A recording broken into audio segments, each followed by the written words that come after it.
¿Nos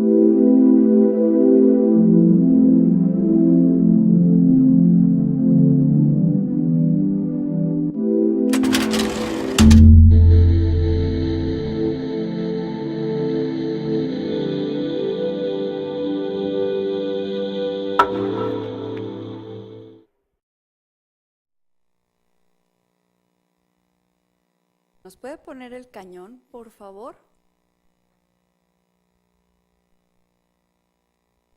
Gracias. Bueno, pues buenos días, gracias por estar aquí. Vamos a hablar esta primera parte del día de hoy de la situación y el impacto de la enfermedad del Zika en todo lo que ha sido Latinoamérica, no solamente en México, aunque en México tenemos casos. En realidad no somos uno de los países más afectados, pero es importante tomar conciencia de el impacto que puede tener esta enfermedad, no solo en la fase aguda, sino sobre todo en etapas críticas como es la etapa del embarazo y la etapa posterior, que en algunos casos se ha visto una alta asociación con un síndrome llamado Guillain-Barré, que es un síndrome neurológico ampliamente discapacitante, ¿no? Bueno, pues este virus no es algo nuevo, es un virus que se aisló desde el 47 en Uganda, en África, y hasta el 2007 se describe la primera epidemia de esta enfermedad en la isla de Yap, en Micronesia. En esta ocasión, el 75% de la población de la isla resultó afectada por la enfermedad. Y de este lado del mundo, en mayo del 2014, Chile notificó la primera aparición de la enfermedad de manera autóctona en la isla de Pascua. Esto se volvió más crítico en 2015, cuando la enfermedad apareció en Brasil, porque en Brasil ha tenido un impacto, ha sido el país de Latinoamérica más afectado por la enfermedad y que ha tenido que lidiar con todas las consecuencias de la misma, ¿no? Como sabemos, y sabemos por la publicidad que ha hecho la Secretaría de Salud, que bueno, más adelantito les voy a comentar cómo está esta situación, que esta enfermedad está ocasionada por un arbovirus. Este tipo de virus es parecido al del dengue y al de chikungunya, es una mutación de estos virus, y esta es transmitida por un vector, que es el mosquito, el Aedes aegypti, y este mosquito se caracteriza porque tiene unos anillos blancos en las patas y puntos blancos en el cuerpo, ¿no? Eso es característico y es el que generalmente aparece en las casas por las tardes, noches, ¿no? Está prácticamente presente en todos los países de este continente, a excepción de Canadá y Chile continental. Este mosquito es de vida doméstica, vive dentro y en los alrededores de las casas y se reproduce en cualquier recipiente artificial o natural que contenga agua. Es muy fácil que este mosquito pues pique, porque se mueve en un rango de 25 metros aproximadamente, esa es la distancia que el mosquito vuela, pero pues en las casas las habitaciones no son más grandes de 25 metros, la mayoría, ¿no? Y sobre todo en las pequeñas casitas donde acumulan sus tiliches con agua. Entonces este mosquito tiene todas las facilidades para desplazarse y picar. Este mosquillo tiene un ciclo de vida que es entre 7 y 10 días, o sea, de que es un huevecillo, es una larva y se vuelve el mosquito, son 7 días. Y su tiempo de vida es alrededor de 4 a 6 semanas. Solamente las hembras son las que pican, son las hematófagas, y ellas son las que transmiten este virus. Si el mosquito o la mosquita tuvo una suficiente cantidad de sangre ingerida por una picadura, la siguiente vez que vuelva a atacar serán 3 o 4 días después. Pero a veces no consumen la cantidad suficiente de sangre en una sola picadura y entonces pueden estar picando 2 o 3 días después, digo, al día siguiente o 2 días después. Entonces, está descrito también que la hora de mayor actividad, y bueno, esto es súper conocido en todos lados, que le llaman la hora del mosco, ¿no? Que son alrededor de las 5 o 6 de la tarde, y es justamente el atardecer. Por lo tanto, esta es la hora de más riesgo para la picadura. Sin embargo, también hay descripciones de que los moscos pueden picar en las primeras horas de la mañana, o sea, antes de que amanezca. Y el mosquito pone sus huevos cada 3 o 4 días en distintos recipientes con agua, sobre todo después de alimentarse. Pero aquí hay un pequeño problema. El mosquito deposita sus huevos en un recipiente con agua, pero si esa agua se seca porque ya se evaporó, los huevecillos se quedan en el recipiente y pueden permanecer viables por muchísimo tiempo. O sea, no se inactivan con la falta de agua o con la radiación solar. Si vuelve a hidratarse ese recipiente, los huevecillos se hidratan y pueden eclosionar en las larvas, ¿no? Entonces, este es uno de los principales objetivos de la publicidad que se ha hecho para que recojan todos esos trastes o recipientes, es porque no solamente el que se mantengan con el agua puede fomentar el criadero de mosquitos, sino que hayan permanecido ahí los huevecillos y no hayan eclosionado y vuelva a llover, existe la posibilidad de que se vuelvan a, bueno, no de que se vuelvan, sino de que eclosionen los huevos y salgan las larvas.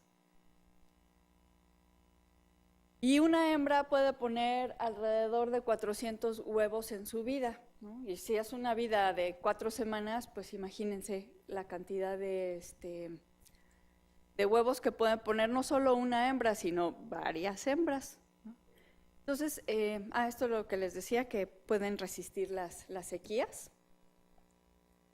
Y hace ratito les mencionaba que uno de los países más afectados por la epidemia fue Brasil. Los primeros reportes fueron en el 2015 y a partir de esa fecha se han notificado en 69 países y territorios, sobre todo de Latinoamérica. Y se han descrito también las consecuencias posibles de este virus y están implicadas o están relacionadas con un síndrome congénito que es la microcefalia, ¿no? Se observó, y esto más adelantito lo describo en algunas diapositivas, que en Brasil, después de que se empezó a describir la epidemia de la enfermedad, a los meses posteriores hubo muchos nacimientos de niños con microcefalia y de inicio no se sabía la causa, ¿no? Sin embargo, con la aparición de más y más casos de microcefalia, fue que se encontró la asociación con el virus del Zika, ¿no? Y bueno, pues no solamente es un niño con cabeza pequeña, sino esto tiene muchas implicaciones en el desarrollo de ese niño y en la psique de las familias. Otros trastornos que se describieron como consecuencia de la enfermedad fue el aumento de la incidencia del síndrome de Guillain-Barré. Se observó que durante el periodo de mayor aparición de Zika en Brasil, posteriormente a los cuadros agudos, empezó a haber un brote de Guillain-Barré. O sea, además de que se observó el nacimiento de muchos niños con microcefalia, aumentó la incidencia de la presentación de este síndrome, por lo que se estima que tiene una alta asociación con la enfermedad del Zika. Entonces, como ven, pues no es solamente me picó el mosquito y me dio Zika y ya, me curé y se acabó. O sea, todas estas acciones que está haciendo la Secretaría de Salud para prevenir este tipo de enfermedades es básicamente porque lidiar con el costo social de estas consecuencias es muy complicado. O sea, el costo de la atención de una persona con Guillain-Barré es muy alto y el costo para las familias es enorme, porque no todas las personas que han sufrido Guillain-Barré, que es una parálisis progresiva desde los pies hasta el cuello, se recuperan.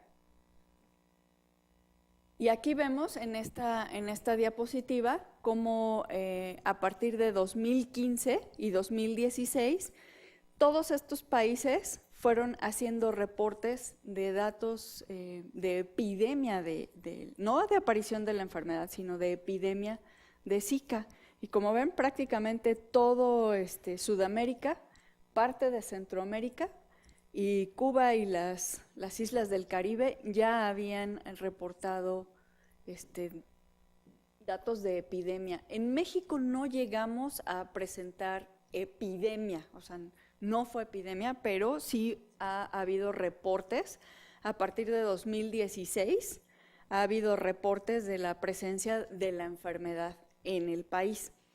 El estado que más reportes tuvo de la enfermedad fue Yucatán.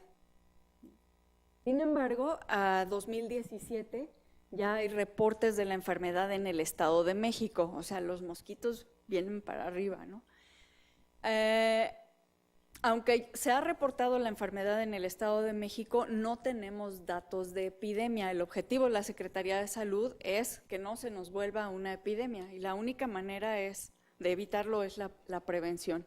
Pero vean ustedes cómo en todos los países, prácticamente desde México hasta el sur, ha habido casos de la enfermedad, ha habido datos de epidemia en Centro y Sudamérica, y la Organización Mundial de la Salud ha hecho varias estrategias y obligado prácticamente o invitado a los países o a los estados miembros a que realicen campañas preventivas de la enfermedad, y hay campañas a las que les ha llamado la Semana de Acción contra el Mosquito, donde intensivamente toman medidas contra el mosco.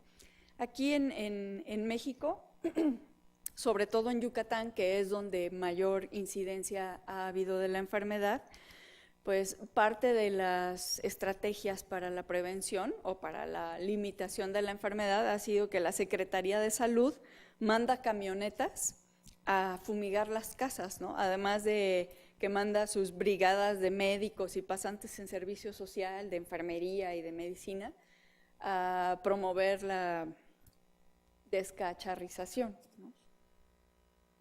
Estos datos que les presento en esta diapositiva son los datos que reportó la Organización Panamericana de la Salud al 26 de julio de este año.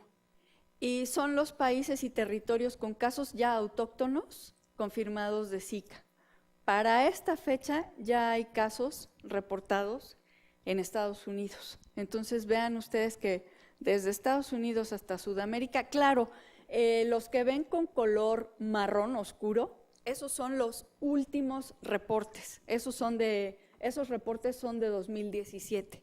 O sea, apenas este año es que Estados Unidos de Norteamérica y algunos países de Sudamérica están reportando o siguen reportando casos de la enfermedad, ¿no? Pero no se había reportado en Estados Unidos. Este año ya tenemos, bueno, ya la Organización Panamericana de la Salud ya tiene datos de Zika en Estados Unidos.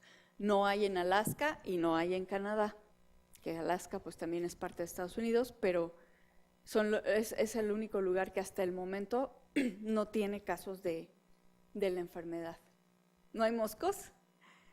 Todavía no. Bueno, esta temporada, que es temporada de calor y de humedad, es la temporada donde puede empezar a ver, que es donde ya ha habido los reportes, ¿no? Ellos tienen la ventaja efectivamente del clima, ¿no? Pues el mosco no se reproduce en la nieve, afortunadamente para ellos. Entonces, vean, en América del Norte, en Estados Unidos, sobre todo en Florida, informó que el estado no tiene áreas identificadas con transmisión activa del Zika y no se notificaron casos de transmisión local, solo en Florida. y tampoco se notificaron casos de transmisión local durante el 2017 en el estado de Texas, pero sí en el resto del país. Y en México, que es el que nos importa en estos momentos, es que si bien sí hay notificaciones de casos confirmados, lo que se ha observado a partir de 2017 es que la tendencia se disminuye. Aquí habla sobre las semanas. La Organización Panamericana de la Salud maneja todo en semanas. Y lo que observaron para la semana 40 de 2016 es que hubo una disminución de los casos. Sin embargo, en la semana 27 del 2017 ya se confirmó la circulación de este virus en el Estado de México. Ahora, nosotros sabemos que hay muchas cosas en México que no se reportan. Y las acciones que pide la Secretaría de Salud cuando se reporta un caso sospechoso, ya sea de Zika, de dengue o de chikungunya, pues implica muchísimo tiempo y muchísima tarea para el médico que lo está reportando. Entonces, eso hace que no haya tanto reporte aunque se vean los casos. Bueno, en América Central la enfermedad se mantuvo estable y en el Caribe continúan notificándose casos esporádicos. Y en América del Sur, desde la semana 1 hasta la semana 14 de 2017, sigue habiendo una tendencia creciente de casos confirmados, sobre todo en Argentina, Bolivia, Brasil, Ecuador y Perú. Entonces, pues sigue siendo un gran problema, sobre todo en Sudamérica, ¿no? ¿Cómo se transmite?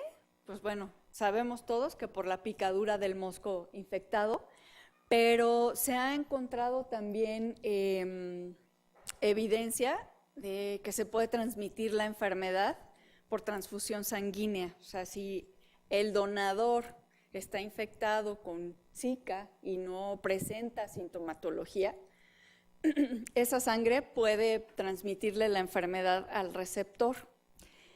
También se han observado casos de transmisión sexual. Se ha encontrado el virus en el semen.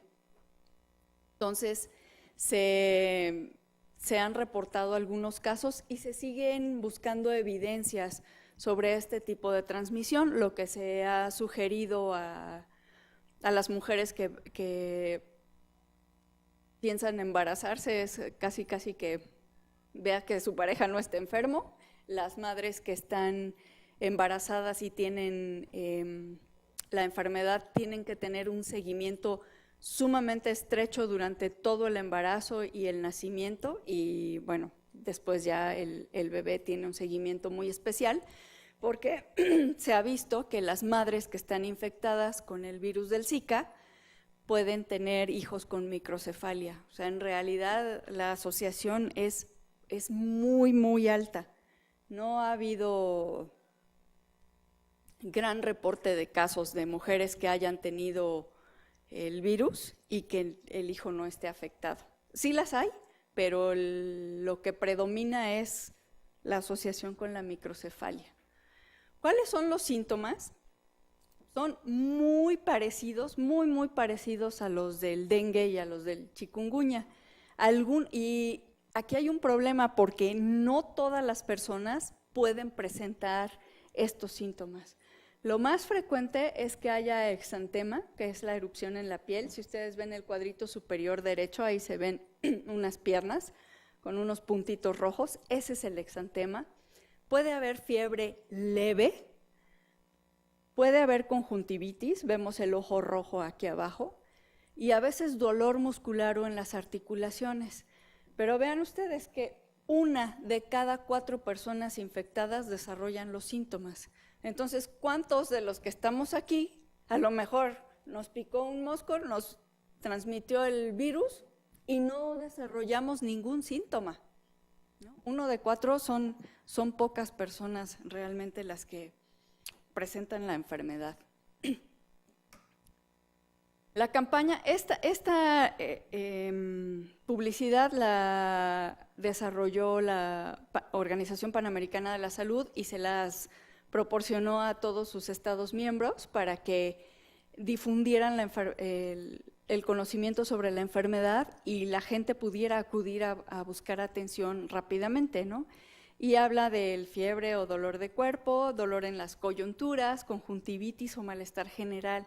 Sin embargo, si tenemos el conocimiento de que solo 1 de cada 4 personas presenta esta sintomatología, pues tendremos muchos casos que no se reporten porque no tienen síntomas. Hay personas que solamente se quejan de un cansancio extremo, como cualquier otra virosis, como cuando nos da gripa, pero solo es el cansancio. Y por que fueron a hacerse las pruebas serológicas se dieron cuenta que tenían el virus del Zika, ¿no? Pero en realidad, pues a los que no presentan síntomas, pues es dificilísimo saber que tienen la enfermedad. El diagnóstico pues, se basa prácticamente en la sintomatología clínica y hay pruebas sanguíneas que se tienen que hacer en determinados días de la enfermedad. Las pruebas de PCR virológicas solo son útiles los primeros 3 a 5 días. Y hay otro tipo de pruebas, que son las serológicas y en las que ha resultado positivo cierto número de personas que consideraban que podían tener algo raro, y esta prueba se la hicieron 5 días después de la infección y ahí sí es útil. Pero es extraordinariamente raro. Si cualquiera de nosotros nos sentimos cansados, pues decimos, no, es que ha estado horrible la semana en el instituto, ¿no? O es que no he dormido bien, o es que he hecho muchas actividades. Entonces es muy difícil saber en aquellos que no tienen síntomas. Por eso las campañas de prevención están constantemente siendo aplicadas en todos lados, porque la idea es esa. Aunque hay menos reportes en México, el hecho de que en Sudamérica siga habiendo nuevos casos, pues nos tiene en riesgo también a nosotros. El tratamiento, pues no hay un tratamiento específico para el virus tiene un ciclo de vida y él se muere solito, pero entre que vive y se muere, el tratamiento es controlar la fiebre, aliviar el dolor, mantener a la persona en reposo y darle abundantes líquidos. No hay de otra hasta el momento, ¿no? Y les decía yo hace ratito, se parecen mucho las 3 infecciones que son causadas por el arbovirus, que es el dengue, el chikungunya y el Zika. Sin embargo, hay ciertas características que permiten hacer la diferenciación entre una y otra, ¿no? Y esto lo sacó la Secretaría de Salud del Estado de Yucatán, que es donde les digo que ha habido más casos, y lo tiene por todos lados, ¿no? Para que la gente pueda reconocer o pueda tener una idea de si está padeciendo una u otra infección y acudan al centro de salud. El dengue, a diferencia del Zika, que la fiebre es leve, se caracteriza por fiebre muy alta, igual que el chikungunya, ¿no? La erupción en la piel no siempre sale en el dengue y no siempre se presenta en el chikungunya, y sí en el Zika, ¿no? En una persona que está presentando la sintomatología, sí aparece el exantema. El dolor en el Zika puede ser solo dolor muscular o articular. En el dengue y en el chikungunya, el dolor puede ser muscular en el dengue y articular en el chikungunya, y este es tan fuerte que la persona no es capaz de moverse. Ese dolor es incapacitante. En el dengue y en el chikungunya también se presenta el dolor de cabeza y es muy característico que el paciente dice que le duele detrás de los ojos, ¿no? Ese dolor es característico del dengue y del chikungunya. En el Zika puede haber dolor de cabeza, pero no hay esa presentación característica de detrás de los ojos, y es detrás de los 2 ojos, porque hay personas que dicen, es que me duele la cabeza y me duele un ojo. Ese es un dolor vascular, es un tipo de dolor que se llama así, dolor vascular, que no es migraña y habitualmente se confunde con la migraña. pero en estos es bilateral, o sea, la queja es, me duele detrás de los dos ojos, en dengue y chikungunya, en el Zika no. Y en el dengue puede haber hemorragia, sobre todo en una especie de dengue que se llama dengue hemorrágico. Y no hay conjuntivitis, hay hemorragia nasal, puede haber hemorragia en las encías y puede haber hemorragias en la piel, se ven como manchas rojas o moretones. Y en el chikungunya no hay hemorragia y puede haber conjuntivitis ocasional, a diferencia del Zika, que cuando se presentan todos los síntomas, sí hay conjuntivitis. Entonces, aunque la infección es por virus que son familiares, puede ser un poquito distinta una de otra. Lo importante aquí es que la población pueda identificar cuáles son los síntomas que están asociados a estas infecciones y busque atención. Y sobre todo el objetivo de la búsqueda de la atención es para evitar el embarazo en alguien que está padeciendo esta enfermedad por un tiempo, darle tratamiento y evitar que sea alguien que done sangre, ¿no? O que se complique, porque alguien que no se puede mover y está postrado en cama con fiebre muy alta puede ser susceptible a convulsiones, que esto es más frecuentemente en los niños. Hay niños que son muy susceptibles a las fiebres altas y pueden convulsionar, ¿no? Entonces es importante tener identificada la enfermedad y acudir a buscar la atención. Y sobre todo también para tener como un conocimiento de la cantidad de personas que están siendo infectadas por este virus. Las complicaciones, pues les mencionaba yo hace rato, que en varios países se ha observado un aumento en la presentación del síndrome de Guillain-Barré.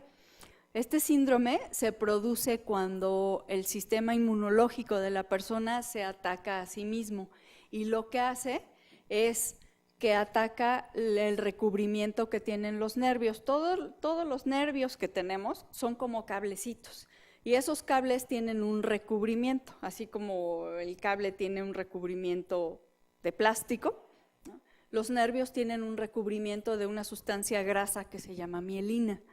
Y en este síndrome esa mielina se ve afectada y entonces la manifestación clínica es que se pierda toda la movilidad y en estos casos se va perdiendo progresivamente desde los pies, les decía yo hace rato, hasta el cuello.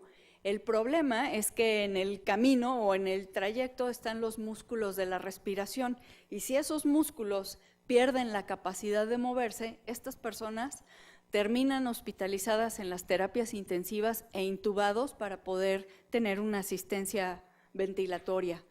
Entonces, el costo es muy alto, ¿no? Y aunque hay descripciones de que estas personas pueden llegar a recuperarse, la recuperación es extremadamente lenta y hay personas que no se recuperan del todo. Y les decía yo hace rato, el costo social de alguien que fue muy productivo durante toda su vida y se enferma y deja de ser productivo, es muy alto, ¿no? El costo emocional para las familias también es muy alto. De hecho, el año pasado en la Organización Panamericana de la Salud se hizo una reunión para poder hacer unas guías de tratamiento psicosocial para las personas que presentaran este síndrome. Y esas intervenciones psicosociales no solamente incluían a las personas afectadas por el síndrome, sino a las familias, ¿no? Porque el tratamiento tiene que ser en conjunto, ¿no? No es solamente el que está afectado el que requiere la intervención. Y esto se los comento como para que podamos dimensionar el impacto tan severo que tienen las posibles consecuencias de la enfermedad, ¿no? No es solamente, pues ya me dio fiebre, me salieron unas ronchitas y ya, ¿no? Bueno fuera que ahí parara, ¿no? En México, afortunadamente, al año pasado solo había reportados 2 casos de Guillain-Barré, ¿no? Son pocos, pero si nos tocara uno en nuestra familia, pues no lo veríamos como tan poquito, ¿no? En cuanto al embarazo, les mencionaba yo que aún se siguen investigando cuál es el efecto de este virus sobre los fetos. Y para fines de 2015 en Brasil se estableció una franca relación entre el incremento de la microcefalia y la infección por Zika. Las autoridades de salud, junto con la Organización Panamericana de la Salud, pues están haciendo investigaciones y esperan esclarecer la causa, ¿no? Sin embargo, hasta este momento está claro que la enfermedad del Zika es un factor de riesgo muy alto para la microcefalia en los hijos de las mujeres que durante el embarazo padecieron esta infección. Y para principios del año pasado, la Organización Mundial de la Salud pues anunció que efectivamente el conglomerado de bebés que nacieron con microcefalia y otros trastornos neurológicos en Brasil estaban relacionados al virus del Zika y realmente constituían pues una emergencia de salud. Imagínense ustedes, la la Panamericana de la Salud hablaba de toda una generación, son todos estos bebés que nacieron, pues que no va a poder ser productiva, ¿no? Y ese pues es un impacto enorme en un país, ¿no? Toda una generación pues abolida realmente, y una generación que va a requerir un seguimiento constante, que va a requerir intervenciones especiales, ¿no? Y que va a requerir ser cuidada hasta el final de sus días. Entonces, el impacto es enorme. ¿Qué se puede hacer? Solamente prevención, ¿no? Ya una vez que el virus está presente en cualquiera de nosotros, pues ya no hay más que esperar hasta que termine el ciclo, ¿no? Con las posibles consecuencias que puede tener. Pero el objetivo de la Organización Panamericana de la Salud y de la Secretaría de Salud de México, como miembro de la Organización Panamericana, pues es justamente intervenir en la prevención. Este año, les decía yo que en Yucatán es donde se han hecho las acciones más intensas para la prevención de la transmisión de la enfermedad, y ellos tuvieron un operativo casa por casa que se estuvo difundiendo del 22 al 27 de febrero, bueno, lo difundieron desde antes, y era llevar una serie de brigadistas casa por casa. O sea, imagínense la magnitud de la acción que hizo la Secretaría de Salud en Yucatán. Llevaba brigadistas casa por casa a revisar los patios, ¿no? Así de, bueno, ¿usted cree que esa maceta que se le inunda y que no tiene plantas no es un reservorio? Pues sí, sí lo es, ¿no? Y entonces entraron a sacar todo recipiente que pudiera ser un contenedor de agua, y también fumigaron las casas. Esta acción fue muy severa, bueno, muy importante. Ustedes en las delegaciones donde viven, ¿han visto alguna acción preventiva contra el dengue o el chikungunya o el Zika? ¿No? Pues no, yo tampoco. Yo vivo en Xochimilco, que es una zona lacustre, y la mera mata del criadero de los moscos, y no ha habido acciones, ¿no? Sí hemos escuchado las campañas en la tele o en el radio, ¿no? Y yo he visto en el Distrito Federal, en algunos lugares, sobre todo en Insurgentes,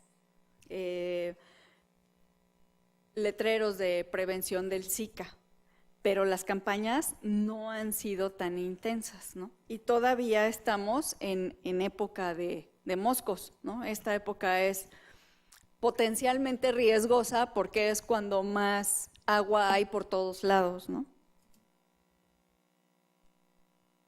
El objetivo es que nosotros enseñemos que no hay más que erradicar el mosco, ¿no?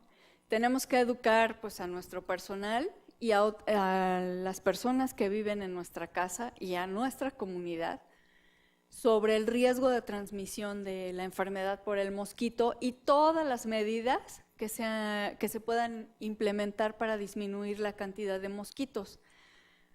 Acciones tanto de control físico de los criaderos como acciones dentro de las viviendas para poder erradicar el mosco.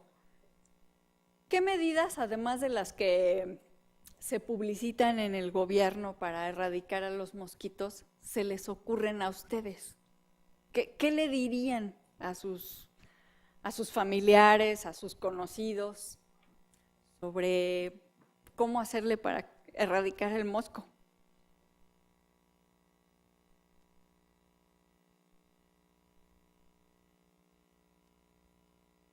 De hecho, eso es una medida que viene más adelante. Los repelentes de los moscos, sí, son una muy buena estrategia.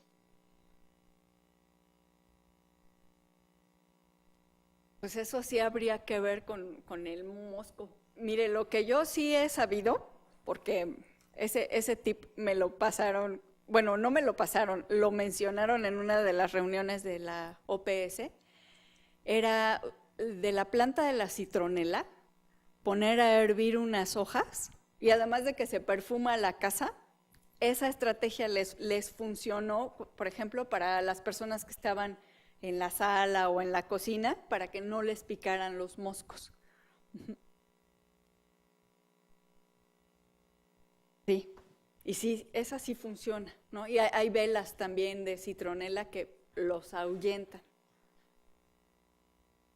Hay una acción muy curiosa que implementaron en El Salvador, que no está todavía aprobada, pero fue una estrategia pues de prueba, sobre todo en las piletas o en pequeños estanquitos de agua. Llevaron unos pececitos y estos peces se comían las larvas del mosquito, ¿no? Claro, no está aprobada por la OPS, pero esa fue una estrategia que se implementó en El Salvador y que pues les funcionó.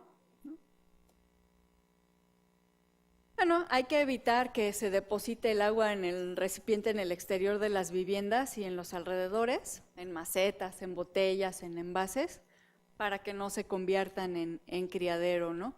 Y hay que evitar acumular la basura, porque también la basura puede ser un reservorio de agua, ¿no?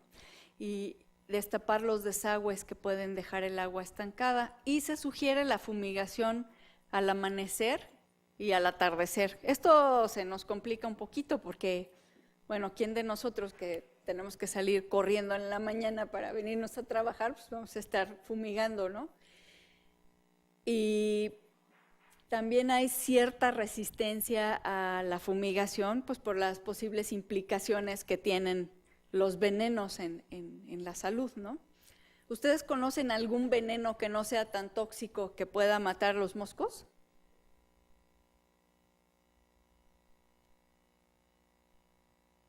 ¿Mm?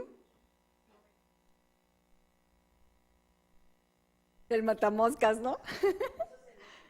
Ah, esos son muy buenos. Pero lo que promueven es que se fumiguen las casas, ¿no? Hay algunos fumigantes que no los encontramos en el súper, sino con la gente que se dedica a las fumigaciones, que son por contacto. Prácticamente el aroma es imperceptible y fumigan las paredes, ¿no? Rocían las paredes. Entonces, cuando el mosco o las moscas van y se pegan, se intoxican y se mueren. Esa puede ser una alternativa que no necesariamente tenga que hacerse en la mañana y en la noche, sino se hace, no sé si cada mes, cada 2 meses, dependiendo de la concentración del producto que ponen los fumigadores, y que puede ayudarnos también a controlar el mosco sin estar tan expuestos al veneno, ¿no?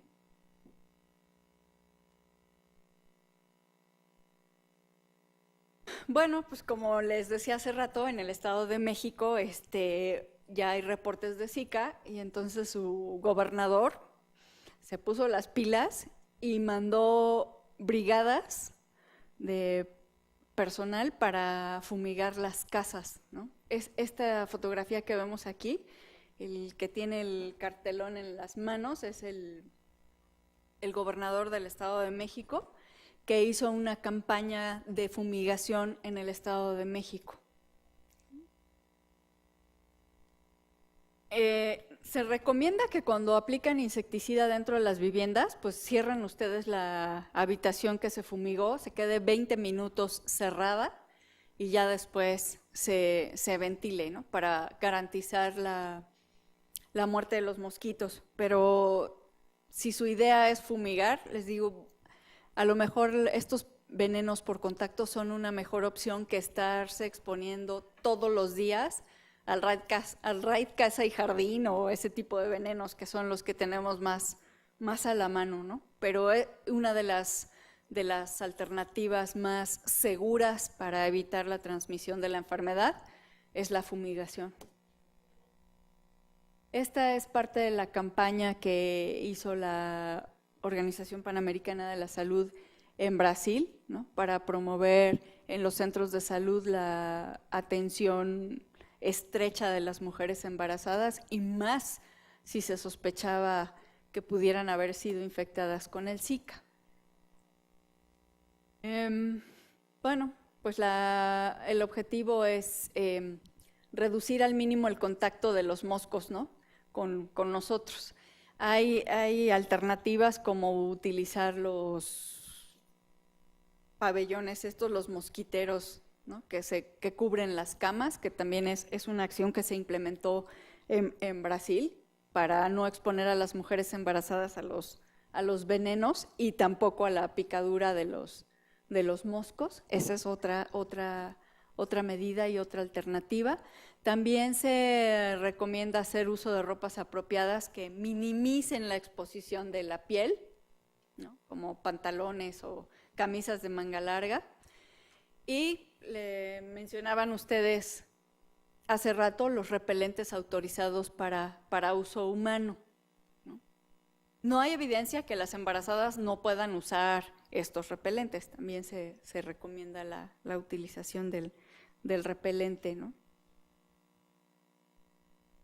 Y bueno, no hay una vacuna en este momento, a pesar de los esfuerzos que se han hecho, porque se han hecho varios intentos de sintetizar una vacuna. Hasta este momento no hay, ni tampoco alguna nueva estrategia o tecnología que nos vaya a proporcionar una vacuna en los próximos años, y no que hayan sido totalmente evaluadas y no recomendadas tampoco por la OMS ni la OPS. Entonces, no tenemos más alternativa que la prevención.